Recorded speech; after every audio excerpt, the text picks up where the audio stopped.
Assalamualaikum warahmatullahi wabarakatuh. Saya Muhammad Rifki Akbar Radiansa dari kelas 1A S1 Perawatan dari kelompok 3. Di sini saya akan mengadakan penyuluhan tentang pencegahan penyebaran virus corona bersama kakak saya, Ferry Iswan Suradana. Ya, di sini saya akan menjelaskan tentang bagaimana cara mencegah penyebaran virus corona ini, yaitu yang tersusun atas sub bahasan pokok, yaitu yang pertama, apa itu virus corona, yang kedua, apa saja gejala yang ditimbulkan oleh virus corona ini, dan yang ketiga adalah cara pencegahannya. Oke, yang pertama yaitu adalah apa itu virus corona.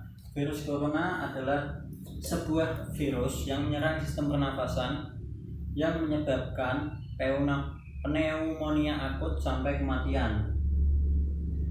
Pertama kali virus corona ini menyebar di Wuhan, Cina, yang diduga karena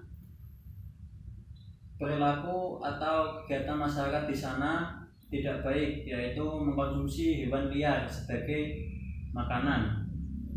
Lalu diduga penyebaran ini dari hewan ke manusia, dan hewan yang diduga menyebarkan virus corona ini adalah hewan kelelawar. Pada saat ini di dunia virus corona terkonfirmasi yaitu sekitar 754.948.000 kasus, dan angka kematiannya 36.571. Virus corona ini sudah menyebar di berbagai dunia, bahkan telah menyebar di Indonesia. Kasus yang terkonfirmasi di Indonesia sampai tanggal 1 April 2020 ada sekitar 1.677 pasien yang terkonfirmasi positif corona, dan di antara itu ada pasien yang sembuh sebanyak 103 orang, dan sekitar 157 orang meninggal. Yang selanjutnya adalah apa saja gejala yang ditimbulkan dari virus corona ini. Gejala utama pada virus corona yaitu ada 3, yaitu demam tinggi, batuk, dan sesak nafas, disertai nyeri otot, sakit kepala, sakit tenggorokan, pilek, diare, mual, dan muntah. Demam tinggi suhu normal manusia pada umumnya sekitar 36,5 sampai 37,5 derajat Celcius. Bila suhu tubuh manusia tersebut melebihi dari 37,5, bisa dipastikan orang tersebut mengalami demam tinggi atau panas tinggi. Selanjutnya, yang kedua adalah batuk.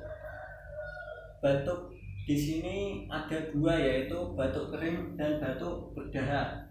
Namun gejala yang ditunjukkan oleh penderita kebanyakan adalah batuk kering, yaitu batuk tanpa dahak. Selanjutnya adalah sesak nafas. Sesak nafas berarti di sini seorang pasien tersebut mengalami gangguan dalam pernafasan, yaitu sulit bernafas, karena kan virus ini kan menyerang sistem pernafasan manusia, sehingga sistem pernafasan manusia itu bisa terganggu. Selanjutnya adalah nyeri otot. Nyeri otot yang dimasukkan di sini adalah mudah lelah. Terus sakit kepala, yaitu pusing, sakit tenggorokan. Sakit tenggorokan ini bisa dipicu pula pada yang gejala kedua, yaitu batuk, karena sering dia batuk terus menerus sehingga tenggorokannya menjadi sakit. Yang ketujuh, pilek. Pilek di sini bisa juga disebabkan oleh bisa berhubungan dengan gejala yang ketiga, yaitu sesak nafas. Bila penderita tersebut mengalami pilek, maka otomatis pernafasan dia terganggu.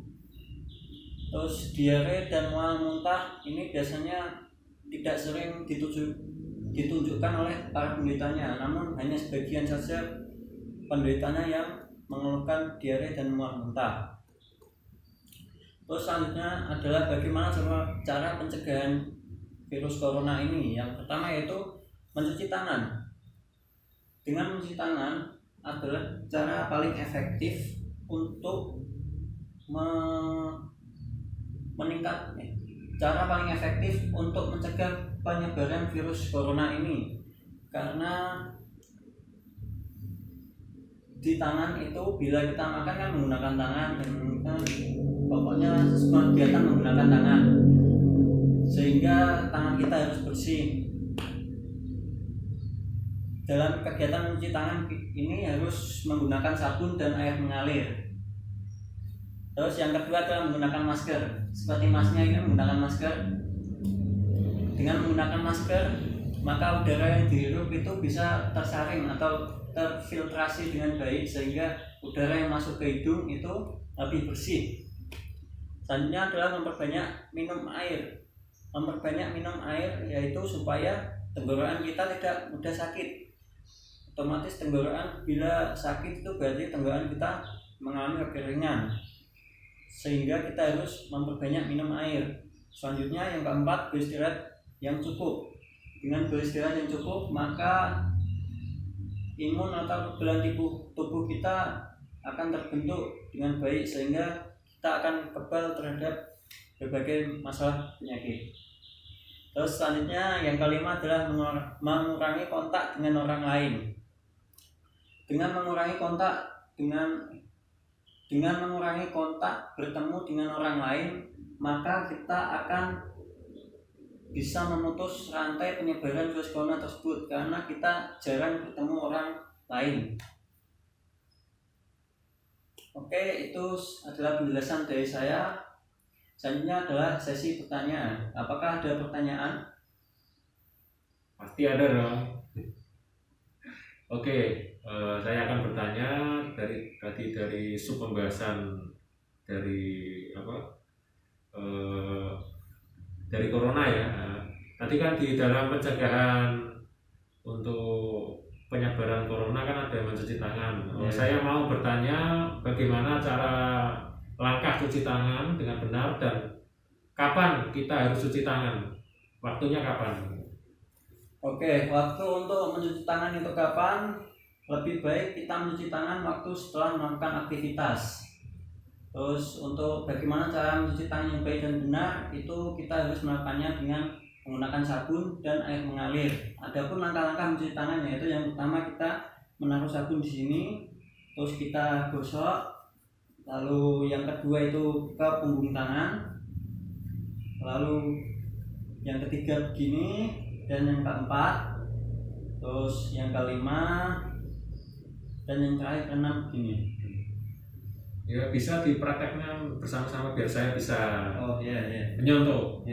Oke, yang pertama kita naruh sabun dulu di sini. Sabun. Ya. Terus digosok. Selanjutnya punggung tangan. Lalu gosok gini, yang ketiga. Selanjutnya keempat, ini seperti menggenggam. Terus yang kelima, gini jempol. Terus yang keenam, gini. Ya, itu sudah baik. Oke. Berarti acara penyuluhan kita sudah selesai ya pada hari ini. Saya terima kasih pada Mas Ferry atas bantuannya mau menjadi peserta penyuluh. Oke. Assalamualaikum warahmatullahi wabarakatuh. Waalaikumsalam warahmatullahi wabarakatuh.